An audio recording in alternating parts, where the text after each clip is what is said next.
Welcome to another Peaceful Solution Character Education Teacher Certification course. Please be seated if you're joining us here in Texas.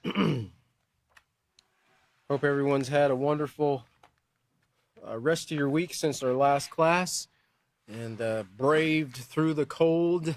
The cold spell that we had. I talked to someone in Kansas, Wichita. I think they were in Wichita, Kansas, and they were telling me that they had 11 inches there. That was Monday, that they had already had 11 inches of snow in that area, and I just kindly asked them if you could just please keep that there. We don't want it here in Texas, though. We did get a little bit of a dusting, but not too much, but enough to kind of wet the ground. So we're going to be continuing here this evening in Chapter 4 of the Building Moral Excellence series, the advanced series of the Peaceful Solution Character Education, K through 12. And we're talking about leadership and your character. Now, if you remember last class, we kind of picked up with the note to the teacher. We talked a little bit. We read over the introduction. Finished off with that in the previous class. We did a little bit of the review because we were just getting into Chapter 4 here.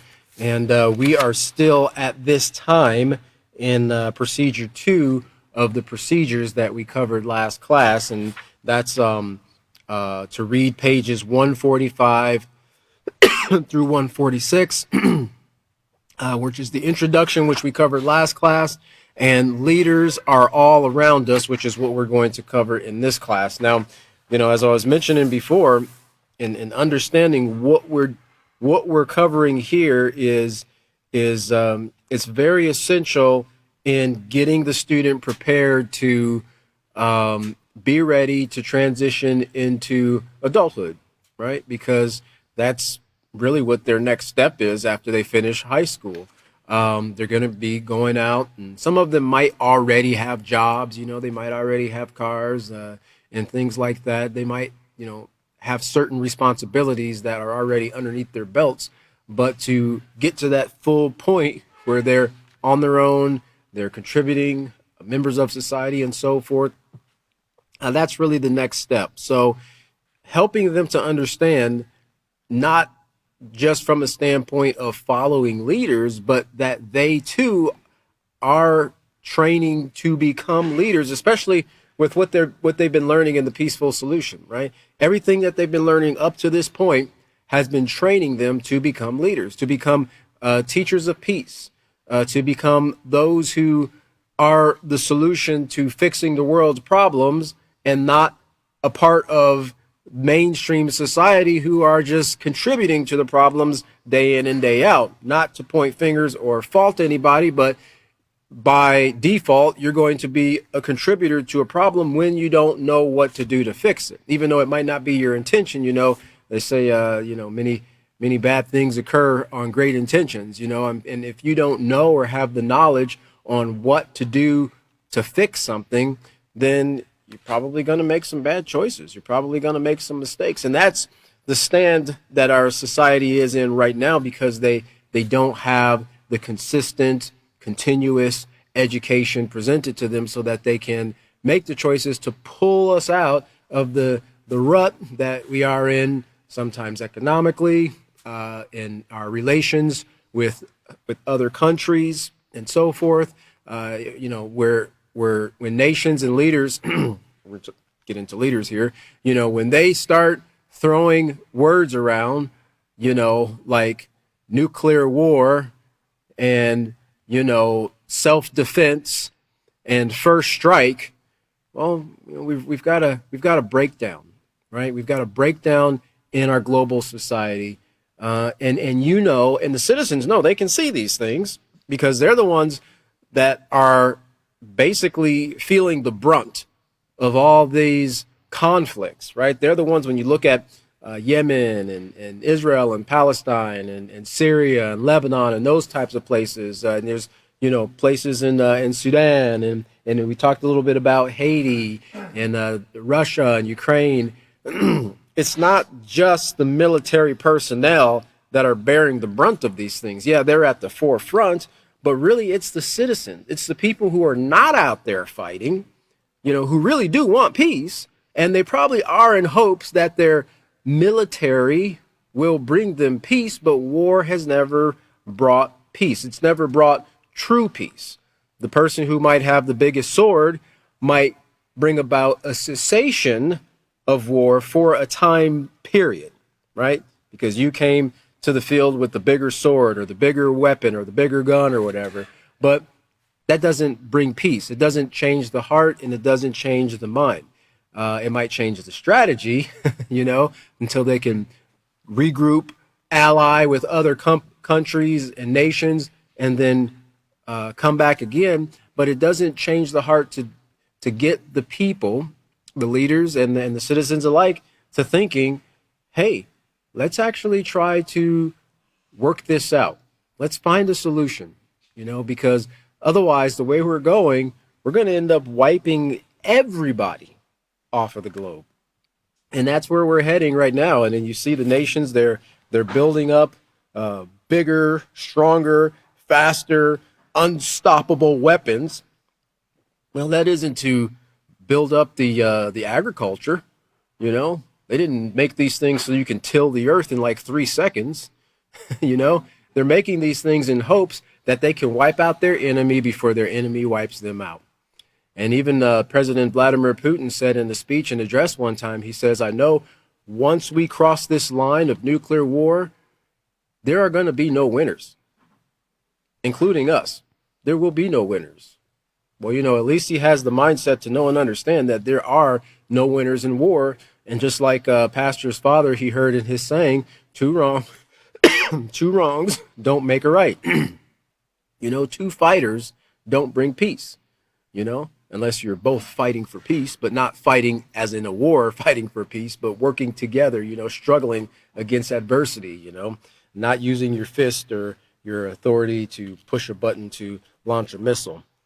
All right, so we're going to be continuing here on page 146. Now, we covered the introduction last class, and on 146, we're continuing there where we're talking about leaders are all around us. Leaders are all around us. And it says, the ability to lead is not limited to height, size, or physical strength. And sometimes people will try to bully their way into a position of leadership, by using their physical strength or using intimidation tactics. They might not physically force their way into a position, but they might do it through their words. They might do it verbally. If a leader has to put someone down to raise themselves up, they're really not a positive leader. They're not a true leader, right? They really don't deserve that position of leader, because true leaders not only rise to the occasion, but they lift those who they're working with up, right? So they can all work and accomplish the same goal. Remember, part of the characteristics and the quality of a leader is they encourage and motivate, not discourage and stifle. Part of that word motivate has motion in them. They push them towards motion, towards a positive goal, right? Because sometimes people can be kind of stuck in a rut. They just don't know what the next step is to do so that they can accomplish a goal. And, a positive leader will help them to find their footing and so forth, and help them to get going in a positive direction. They won't go, well, why are you so stupid? Why aren't you doing anything? Didn't you read the paper? Or did you do this? Did you hear what we said in the meeting the other day? Well, if you ain't going to do anything, just get out of here. You're not going to encourage anybody to work with you or work for you with that mindset. Remember, encourage and motivate. Encourage and motivate. And that's what some of the characteristics of a leader is. Well, it says here, leaders are people from all walks of life who have combined, notice here, both character and personality traits. Now, this is taking us all the way back, at least from the standpoint of the intermediate series, right? In laying that foundation to understand the difference between character and personality. And now, as a teacher, this would be a great time to kind of refresh your students' minds and ask them, what are some characteristics or some character traits? Give me one example of a character trait and a personality trait, right? And just to kind of see, because even though we rehearse these things over and over, you want to keep your students' minds engaged in the lesson and help them to remember to draw back from the previous lessons and bring them up to current so that they can see how all these things play together and are a part of the building blocks of them developing a positive moral character. So, character and personality traits, along with, now notice here, drive and ambition. This word drive is an urge to attain a goal or satisfy a need. An urge to attain a goal or satisfy a need. The word ambition is let me see here. It's a strong desire to do or to achieve something, right? So it's a strong desire to do or to achieve something. So the two kind of, they kind of play off of each other, kind of saying the same thing in a little bit different way. But they have those two traits along with character and personality. So that's telling you that, and we've probably seen or known people, and you might be dealing with some students who have drive and ambition, but they don't have, the character, the positive character to go with it, right? And so they have one great aspect, but you've just got to fine tune the other part to help them to become the best that they can be. But notice here, to motivate others, because this is what we're talking about here, leaders, the drive and ambition coupled with the character and personality to motivate others towards specific goals. Now, obviously, it might not necessarily be a matter of a moral goal that is something that's positive or negative. It just might be a goal that you're trying to reach. It could be finishing a class project. It could be, when they get out into the workforce, it could be reaching a deadline. It could be anything. But they need to have all these things in place to help them to reach those goals, to have the desire, even the desire to reach the goal. Because if somebody doesn't have the desire or the drive or the ambition to reach a goal, they're probably not going to put forth all their effort, And you can kind of see that in people when you're interacting with them.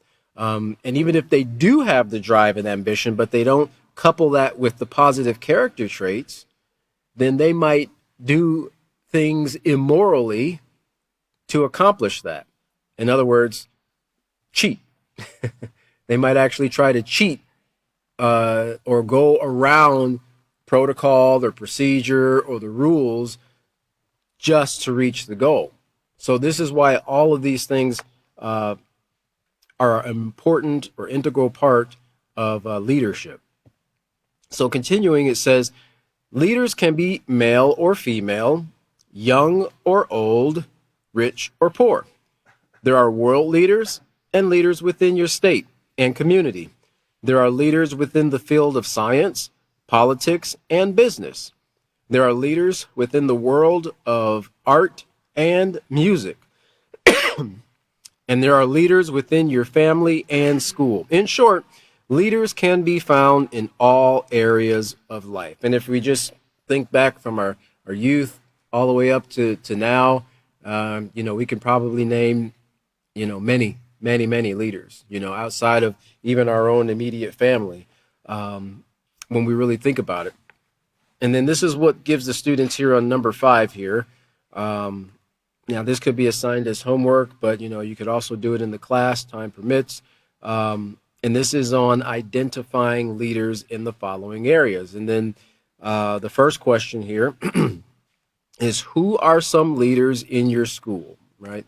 Now, some of the students might name names, but you want to get them to identify the position that the person is in as well, right? Because somebody might not, you might not, if you're at a school teaching and you're doing a presentation and they might say, Mr. Smith. Okay, well, who is Mr. Smith? I don't know who Mr. Smith. What does Mr. Smith do? Oh, Mr. Smith, he's the guidance counselor, right? Or Mrs. Jones, she's the principal. It was interesting. I remember learning a long time ago, and I don't even remember what teacher it was, but I still remember it to this day in distinguishing, writing out the two words. Now I can't remember. I think it's the homonym, right? Is a homonym a word that sounds the same but it's spelled differently, has a different meaning? I'm doing a little English class here. English was not my most liked subject. Now I soared in jive class. I'm just joking. But they said, I think it was the principal. I don't remember what grade it was, but they said, you can remember how to spell principal, which is Principal, because your principal is your pal, right? Your principal is your pal. Your principal is your friend. I hope I spelled that right. As opposed to the Principle, which is more of a rule, right? Now, if you follow the rules, you'll be a friend of the principal. If you don't, then you're going to be in the hot seat. but even to this day, I still remember that teacher, that leader, pointing that out. It's just one thing that was said that I remember to this day in just one aspect. And I still use that to this day in spelling that out in differing between principal and principal. So you have principals, guidance counselors, it could be teachers, could be even the coaches in school, the librarian. There are many leaders that are in the school. And then number 2, it says, name a business leader in your community. And a lot of them, depending on the community, they might think of like home builders or, bank presidents, or it could be somebody who owns a grocery store or a convenience store or a hardware store or something like that in their community. Anyone, could be a leader in that instance. But it's to get their minds to thinking about those who are in leadership positions and eventually how their leadership affects their community and their environment. The number 3 here, who is the leader of your nation or country? Now, of course, if we're teaching mostly here in the United States, we should easily be able to figure that out. Now, if you ask a student here in the United States and they don't know who the leader is, then we probably need to go back to what is it? Not world history, social studies, or politics class. I don't know what kind of classes they have in those things, but anybody should be able to name who the current president of the United States is. Now some people might go, well, that's not my president. I didn't vote for that guy. It's like, well, you're like 14, you can't vote anyway. But they should at least be able to tell you who they are, and that's going to vary, right? In another few days here, it's going to be somebody else, right? In another, what is today, 12, so 8 days, another 8 days, right? I think the 20th is the inauguration here for the United States, and it varies to different countries. Now, you might be teaching online, right? You might be teaching on Skype or something like that to a class, and they should be able to name you their leader in their country or their nation. Number 4 there, who is a leader in your community? And so this becomes even more specific because you've got the nation or the country, and then you get a little closer to the community. Now, it could be mayors, or it could be city council. I think they have... what do they call those guys? Ombudsmans or something like that, or they've got different type of people who are a little bit lower. When you get into smaller communities, you have different offices and so forth. But they're still leaders nonetheless, right? It could even be like a police chief or a fire chief or the sheriff. The county sheriff is a leader in the community, right? Because some towns are so super small, they don't really have a lot. They might have a population of like 40 or something like that. And there are Texas towns that are like that. Some towns are so small, they call them ghost towns because nobody even lives them in anymore because they don't have certain resources like water. And then number 5 here, name a political leader other than the person who is in charge of your country. And this could be anybody who is in politics. So it's specifically referring to politics. It could be a a senator, it could be a congressperson, it could be a governor, it could be a mayor or whoever. I was just thinking about right now who's kind of in the not hot seat, but they're kind of in the news now because of what's taking place in their state is as Governor Gavin Newsom, and everything that's taking place with the fires over in California and so forth. And there's a lot of questions about where's the water and where's all our resources to take care and prevent these things. And they're worried about insurance with fire insurance that a lot of people conveniently weren't able to get or had canceled. And so you'll notice this and you'll kind of see the characteristics of a leader, not always necessarily in a political aspect. Sometimes it is in a political aspect because those people in those positions aren't the sole decision makers. They have advisors and committees and so forth that help them to make decisions and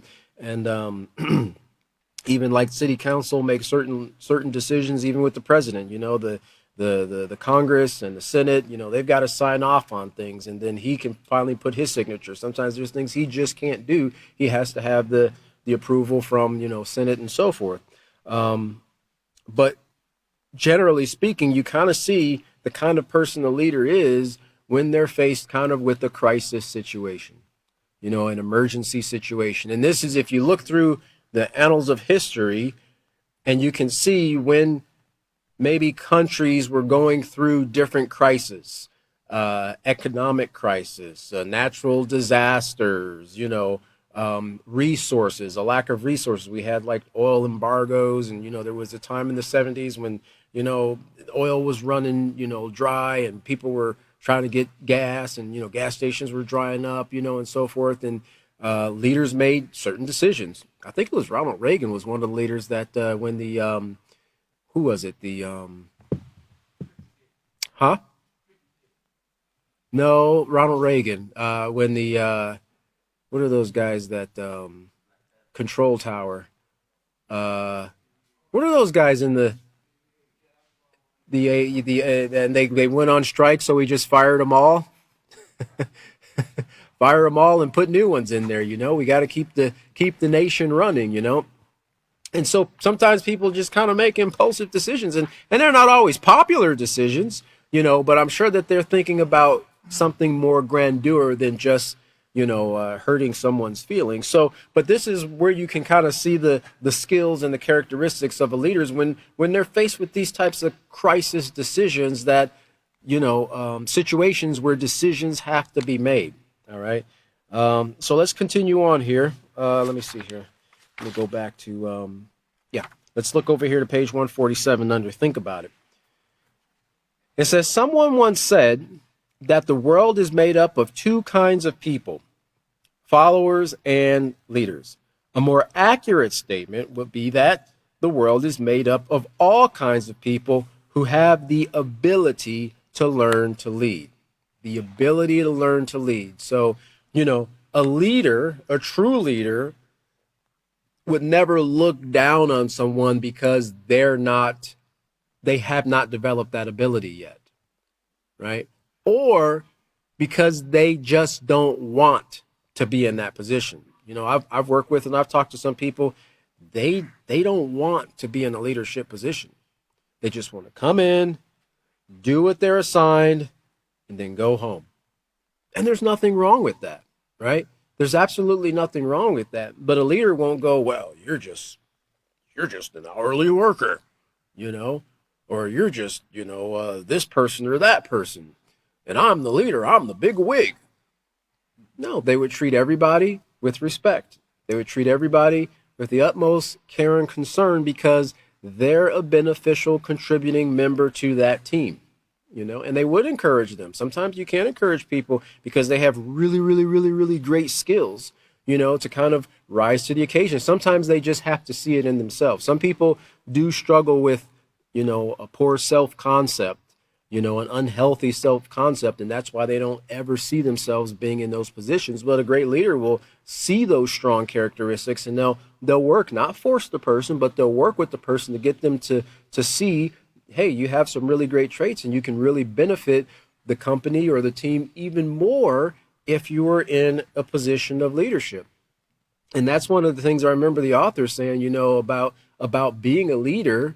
He said, I understood that if I was in a position as a leader, I would be in a better state to help more people, and that's what leaders should be thinking about, helping more people, helping others. In fact, we read that on the, let's see here, last class. Let me just go back here, see if I can find it real quick. Let's see here. Encourage and motivate others. Well, if I think about it, then I'll go back to it. But notice here in the light bulb, it says, have the ability to learn to lead. And I was thinking about that even if you think of an example of people following a line. You remember we used to play in school, follow the leader, and you think about the person only the person who is in the front of the line as the leader. But imagine a line of 10 people, right? The person who is in the second position is being followed by the third position, who is being followed by the fourth position, who is being followed by the fifth position. So at the very least, there's 9 leaders that you're following in that line. And even the last person is leading or leaving the path for the next group to follow. Okay? So, there's leaders all around us, and there's always an opportunity for us to lead. Imagine if the first person carried out an act that the second person in that follow the leader scenario didn't do properly. Is the third person going to get it right? Is the fourth person going to get it right? Is the fifth person going to get it right? No. So we see how important leadership is, even in the most minute scale, right? Tell this person this. Tell this person to do this, right? Send this message. A boss or a supervisor or a teacher could send a student to relay instructions or show a person what needs to be done. If they don't do that properly, they have not led them in the proper way. Even though they might not be thinking of themselves as a leader at that time, that's exactly what they're doing. So they can either lead with a positive example by following strictly the instructions, or a negative example by not. Sometimes you just got to write things down, especially if you're working on developing your memory, right? So let's look back to lesson plan 4, page F. And it says, explain that the quality of leadership is dependent on character. And that's an important aspect to understand there. Quality. The quality of leadership, not how long you've been a leader, or like we mentioned before, how tall you are, or how old you are, or how wealthy you are, right? You're not one of those trust fund babies or whatever that is, so you're a natural born leader. No, it's the quality as determined by your character.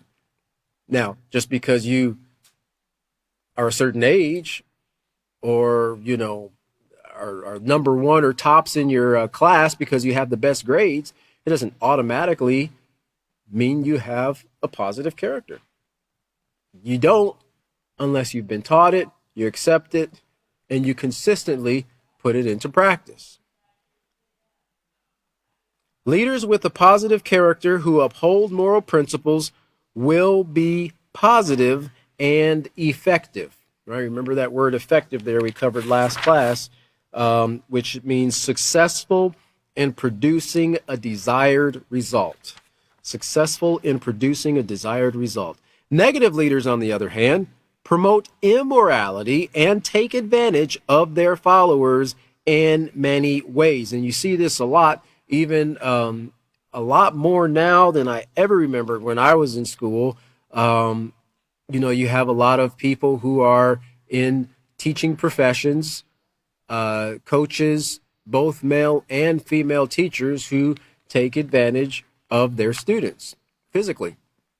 And it comes out on the news ever so often, that such and such was charged with, assault of a minor and so forth, because they do this very thing here because they don't uphold these moral principles, and they take advantage of their followers, aka their students, who are depending on them right? To lead them and to guide them in whatever class they might be in, whether it's math or English or, whether it's in the sports field or whatever the case might be, they get taken advantage of.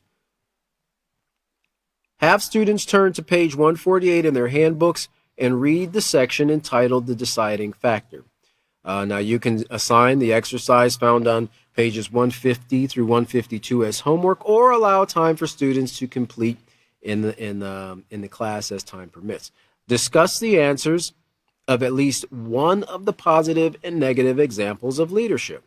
Emphasize that in order for there to be unity, growth, and development, notice there must be positive leadership.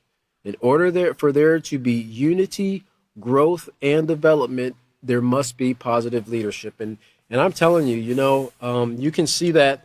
You can see that in society. I mentioned, Haiti last class, about how people were having some issues there, the whole country, in fact. But also, who was it? I think Lebanon, was another place. They had the leader there, Muammar Gaddafi, who the people, they really appreciated him. Now, were there some who didn't? Yeah, I think you're going to have that anywhere. There are people who didn't like, obviously, there are people who didn't like Mahatma Gandhi. There were people who didn't like Martin Luther King and what he was trying to do. There were people who didn't like a lot of people who were striving to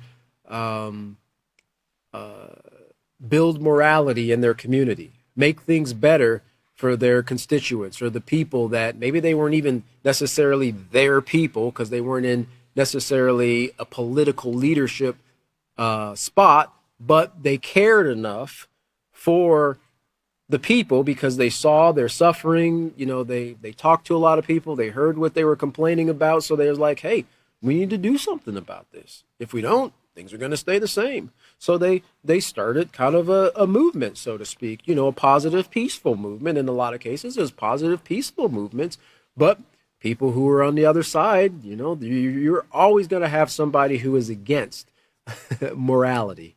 And, you see that in schools, when people stand up for doing what's right, they speak respectfully to the teachers. They don't get into arguments. They dress modestly and so forth. Then you got the school bullies who are like, oh, I guess you're a goody two shoe. You're a brown noser.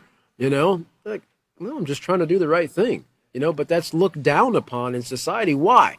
Because the bad boys, the bad boys or the bad girls, right? That's what's popular. And when they say the great people, they die young, it's like, but they don't have to. But society, TV, radio, video games, it makes immorality look popular, right? And that's what people start to value. So when someone's doing the opposite of that, they're looked at as crazy, or old-fashioned, or old school. You need to get with the program. We're and I bet you they said it back then, come on, it's 1843. It's 1843. It's not the 1700s anymore. Come on, Mom. Come on, Dad. I guarantee you teenagers were saying the same thing back then as they are right now. All right, so let's look on page 148 as we move forward here. And we're looking at the deciding factor. So we're looking at the deciding factor, and we're talking about the characteristics of a positive leader and what's necessary, and this is what you get into your students, because not only are we training them to become positive leaders, but they also need to know what to look for in leadership, in those who they are following as leaders, so that they're not duped into following negative characteristics. But again, this is to help them in developing their skills and building their character so they can be positive leaders as well. So it says at the top there, although there are many different types of leaders, they can basically be placed into two categories, positive or negative. The deciding factor, of course, is character. Why? Because that is the basis on which our every thought, our decision, our actions, that's what they're based on. what we decide to do, how we decide to interact with our peers, with our environment, even our actions when we're by ourselves. Remember, the true test of self-control is what you do when no one is looking. That still is a reflection of your character. And so, although most people consider leadership as external in that it involves decisions about others, leadership actually begins internally by first learning to lead oneself. Maintaining a positive character by using self-control, consistency, and discipline, and those are two of the positive words there, strong words there, consistency and discipline, that help to produce great characteristics, great outcomes in people. It promotes self-leadership. So maintaining a positive character by using self-control, consistency, and discipline promotes self-leadership. And interestingly enough, even on one of the more popular, I guess they still put out a magazine, but online, Forbes, they deal with businesses and finances and so forth, and they had an interesting article on leadership or self-leadership, and it was entitled "The Importance of Self-Leadership and How It Makes You a Great Leader." So, even people who are in society on a daily basis, who aren't even in the peaceful solution, they recognize the importance of these characteristics that we're actually teaching our students, right? Most of our students aren't going to be reading Forbes and finding out this information, but they're actually getting it at a very young age, and it's going to give them a jump on many other people in society as they learn these skills and develop these characteristics. But it says here, we'll try to hit the most important points here. A common trend in corporate America is to promote great individual contributors to leadership positions. However, these individuals need more training to be great leaders. Even with traditional leadership training, self-leadership is often ignored, explaining why most leaders struggle to succeed. Because some people they'll have certain accolades. I graduated, top of my class in Yale or Princeton or Harvard or whatever. So, I deserve to have this position in this company, or my dad did this, or my mom did this, or my great uncle, and so forth, but it doesn't necessarily make them great leaders. Continues on, it says, honing self-leadership skills lets individuals see their teams more holistically, and it helps them use a coaching leadership style and sets boundaries effectively. It also helps them see their teams as well-rounded people, not worker bees. And even if these skills aren't innate, you can still learn them. But first, they say in this article, let's define self-leadership. And just quickly here, it says, self-leadership is leading oneself is critical to personal and professional success, especially in today's fast-paced world. Self-leadership influences and directs one's thoughts, behaviors, and actions to achieve desired goals. Self-leadership is about taking ownership of your life and consciously shaping your journey. Success lies in you, and you must build the mindset, skills, and discipline to unlock your potential. Now, this is from Forbes, Forbes.com, saying the same thing that we're teaching young people. Now, most of the time, Forbes is dealing with people who are already in corporate America. People who've gone through school, high school, gone through college, maybe several years of college, masters or doctorates and so forth, and they've kind of reached kind of somewhat the pinnacle of their careers to some degree. But they've had to learn all these things through trials and errors, and a lot of people still don't have these skills as self-leadership. And this is what the article says. This is why many leaders fail to succeed, because they haven't been able to hone in on this skill of self-leadership. And so this is the same thing that we're saying here in the Peaceful Solution. And again, like I said, it's giving our students a leg up before they even get out into the business world, the working world, right? To have these traits and these skills already deeply rooted in them, which is going to obviously be based on their character, right? Which is what they've been learning all the way up to this point and continuing to learn, which is going to help them to become positive leaders, not just leaders, right? Not a negative leader, not someone who steps on other people to rise up to the top, by any means possible. I'm going to become a CEO of this company or that company, but they encourage and they motivate others. Okay. So continuing on page 148, second paragraph, the individual who demonstrates self-leadership will be a positive leader. Positive leaders are people of integrity. Now, we can go back and remind our students what that means, right? About having integrity. It's shown through the person's attitude and their actions. The maintaining of positive character traits, and it's reflected through their attitude, how they speak, how they act, consistently, right? Integrity means you're that way consistently. And you think about a hull or metal or anything that maintains its integrity. If it didn't do it all the time, if that 2x6 that's holding up your wall in your house did not maintain its integrity, eventually it would snap, and eventually, potentially, a wall could fall down in your house. Well, it's no different with our character. We have to consistently maintain these positive characteristics, even though it might be a struggle sometimes, even though it could be difficult because somebody is pushing your buttons, or kind of being testing your resolve to uphold positive character traits and so forth. But you can do it, right? Everybody can do it if they make the decision, if they make the choice to, and they desire it enough. Continuing on, it says here, they are, speaking of positive leaders, moral and encourage those who look to them for guidance and direction to also be moral and respectful to all life. In other words, if somebody comes to you as a leader and says, man, this guy, he's just getting on my last nerve. I just want to, just a gut punch, just one nice gut punch will just help me feel better. Now, a positive leader is not going to be like, yeah, I know what you mean. That guy gets on my nerves too, man. All right. Well, think of me when you gut punch him. Positive leader is going to redirect that person's negative thoughts. They're going to redirect that person's negative feelings and direct them towards something that's going to bring them peace. Well, doing harm to others is not going to fix your situation. In fact, you're doing the same type of wrong to him that you feel he's doing to you. And two wrongs don't make a right.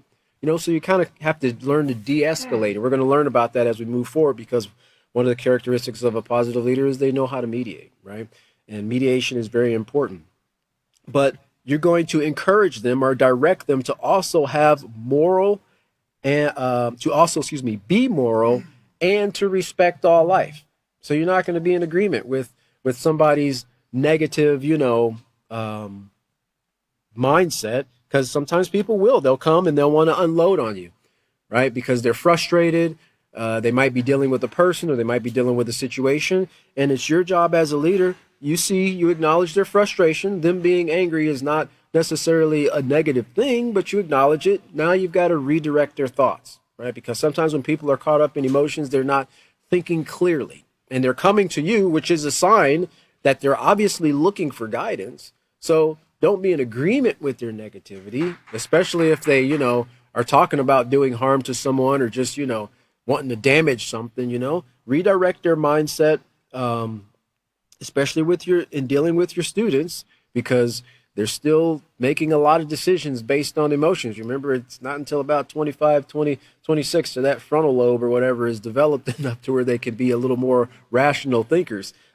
Sometimes it might be 62. I don't know. But anyway, but you always want to redirect your thoughts towards positive, those cool thoughts. Remember what we went through in understanding hot thoughts versus cool thoughts, and de-escalating and helping people to calm down. So they motivate others, continuing on, they motivate and inspire others to continually find ways to improve themselves and their environment, including the people in their environment, right? So they could be just as angry and gray cloud hanging over their head because old Billy Bob here came in with an attitude, and he knocked my cup of coffee over, and man, I was looking forward to that cup of coffee, you know. I was already having a rough morning. He knocked over my cup of coffee, and it was perfect this morning. Absolutely perfect. And he didn't even say I'm sorry, you know? Well, you've got two choices there. Now they're talking to you as the leader, the supervisor. I just want to go and just knock over all his stuff and not say sorry. Well, is that the right thing to do? No, of course not, right? You know what you could do? You could buy him a cup of coffee tomorrow. Sometimes doing those types of things, it might seem odd, but people who are everyone's human. But most people are. But most of us, yeah, everyone's human, and people have bad days sometimes. And sometimes people, because of their environment and their upbringing, it's like they thrive on drama. And they'll do things to draw you into it because that's what they're so used to.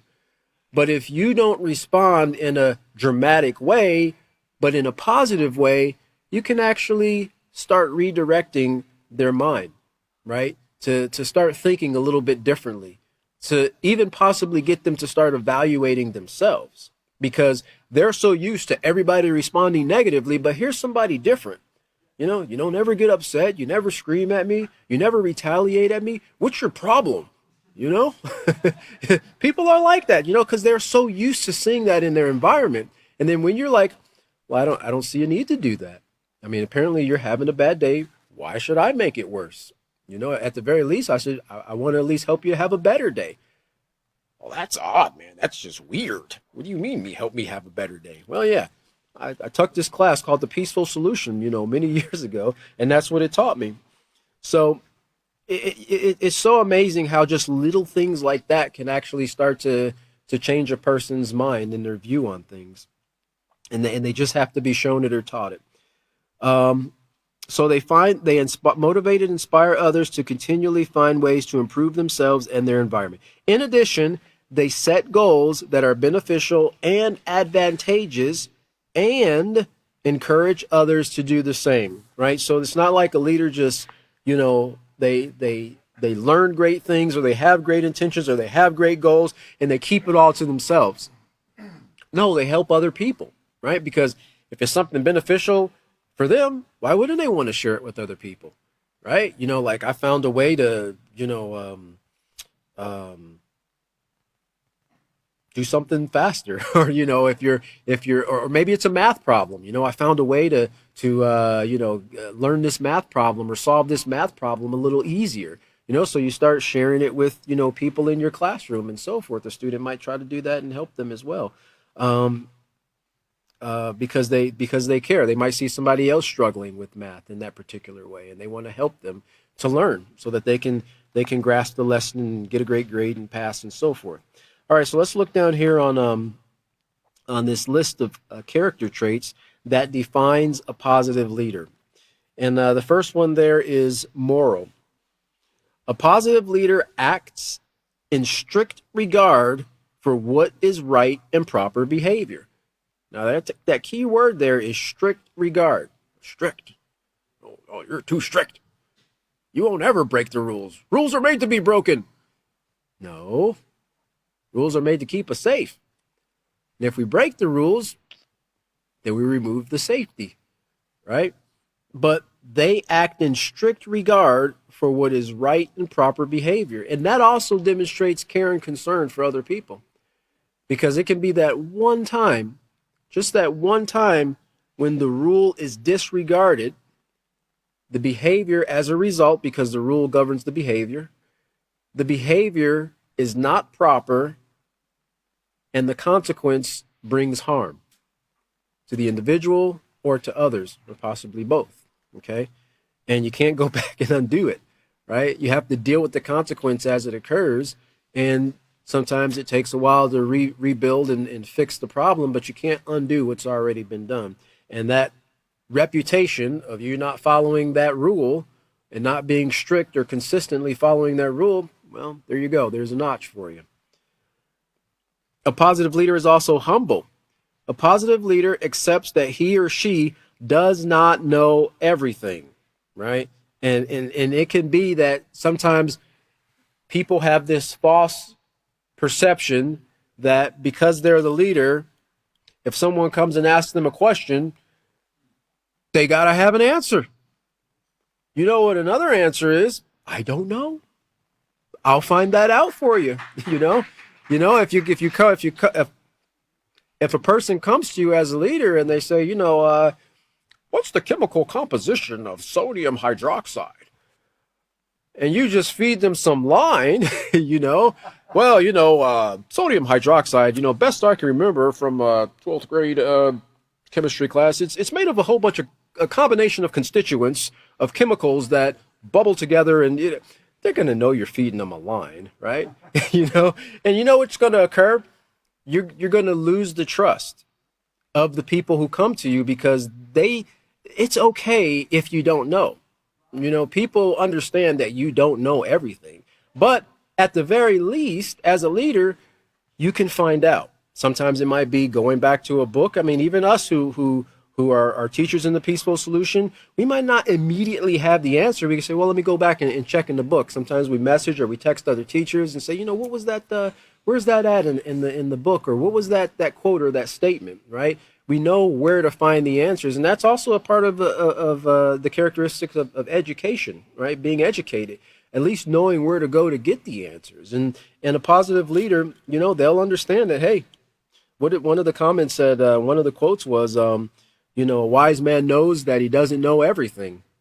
He knows that he has more to learn. He's not, there's no the wisest person, who would ever say, I have learned it all. There's nothing else to learn. No, there's not such a thing, right? There's always new things to learn. And,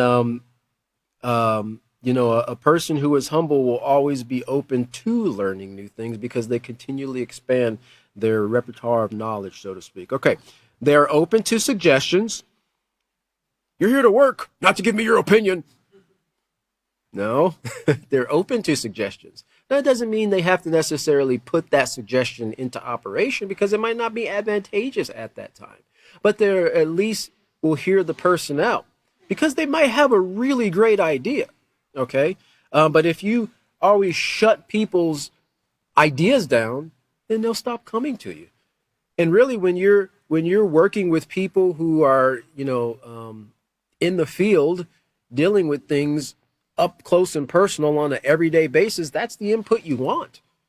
Because they're dealing with it. In fact, a lot of the great inventions have come from people who were working with those things on an everyday basis.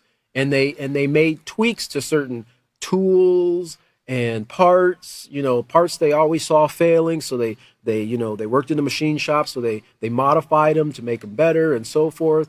And they made it to where, it has a longer lifespan or the tool makes it easier to install or remove something. And those are examples of leadership. But if they put that in the suggestion box and the person gets the suggestion box and just dumps it in the trash, or tells them, we don't need your suggestions. Well, the company will never be able to grow in that regard. Or even if a person's a leader of a team, a speech team or a debate team or a math team or, whatever team that there might be in school, you want to get your students to understand that as a leader, listen to the people who are, working with you on your team, because it'll actually help the team to grow together stronger.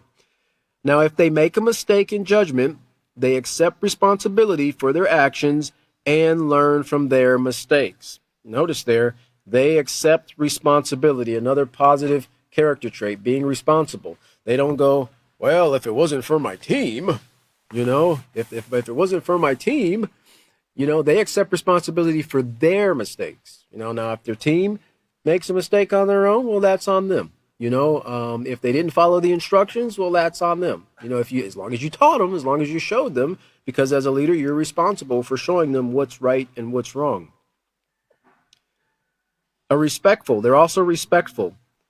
A positive leader will not use his or her position to disregard the needs of others. Okay?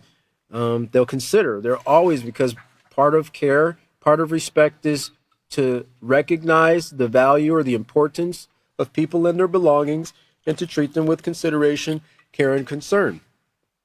So obviously you won't disregard the needs of others. They're also decisive. A positive leader will decide upon a right course of action and then remain firm in that decision, right? They won't be, as they say, wishy-washy. Well, listen, everyone needs to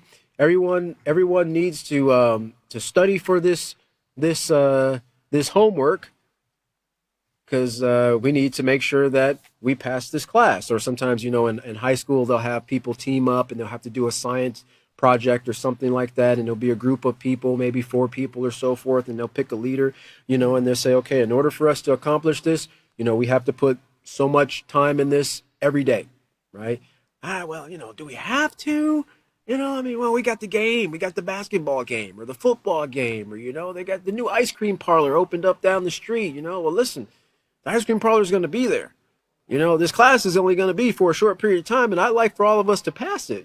So yes, let's put forth this amount of time into doing this project so that we can all get a great grade, pass, and learn what we need to learn. So being decisive and not turning from a course of action and remaining firm in that decision. Now remember, always a positive decision.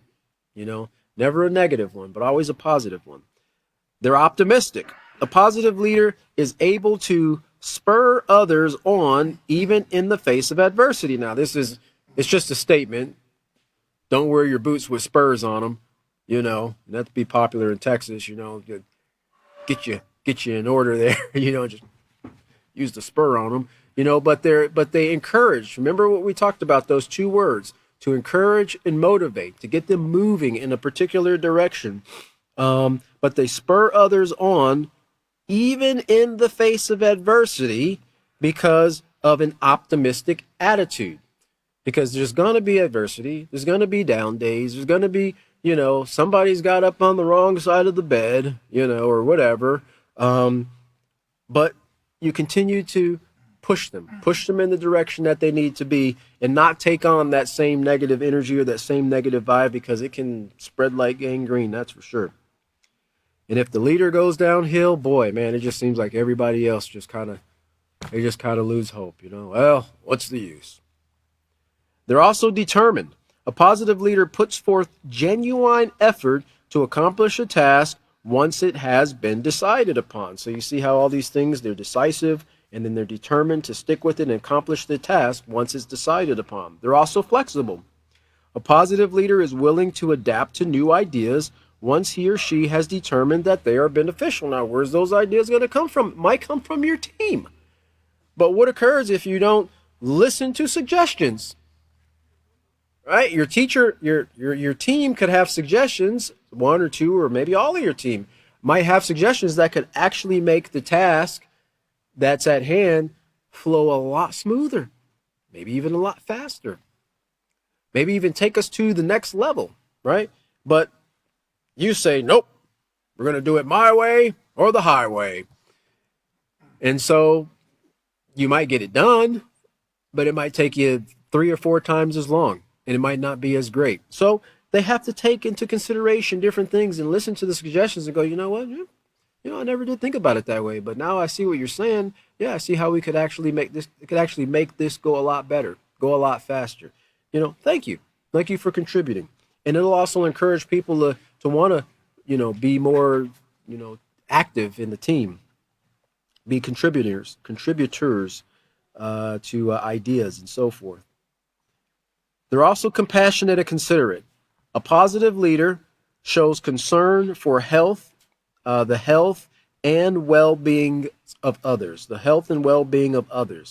And lastly now this is the positive, we're talking about the positive deciding factor of a positive leader, which is their positive character trait. Lastly it's patient. A positive leader remains steadfast despite opposition. He or she handles provocation, setbacks, and disappointments calmly, reasonably, and with emotional maturity. In other words, because their team, maybe somebody in their team, or maybe it's not even somebody in their team, comes to them yelling and screaming, about them. You never take my ideas. You always take Bill's ideas, but you never take my ideas, Oh, maybe if your ideas weren't so stupid, I wouldn't, They remain calm, right? They remain calm. They handle provocations. In other words, sometimes people might actually be provoking them, to do certain things or to respond in a certain way, a negative way. And they handle those setbacks and disappointments calmly, reasonably, and with emotional maturity. And that's very, very important, especially in dealing with young people, because emotional maturity is something you don't see a lot of in society. When people are upset, which it's okay to be upset, but they handle it with uncontrolled emotions, right? And it just shows how much of a childlike that they still are. Not to be disrespectful to them, but that's really what it is, because a child just, a toddler, when they're not satisfied, they throw a tantrum and they let everybody in the house know that they're upset. But a leader, one of the positive characteristics of a leader in patience is that they handle these things with emotional maturity. So they bring their emotions in check.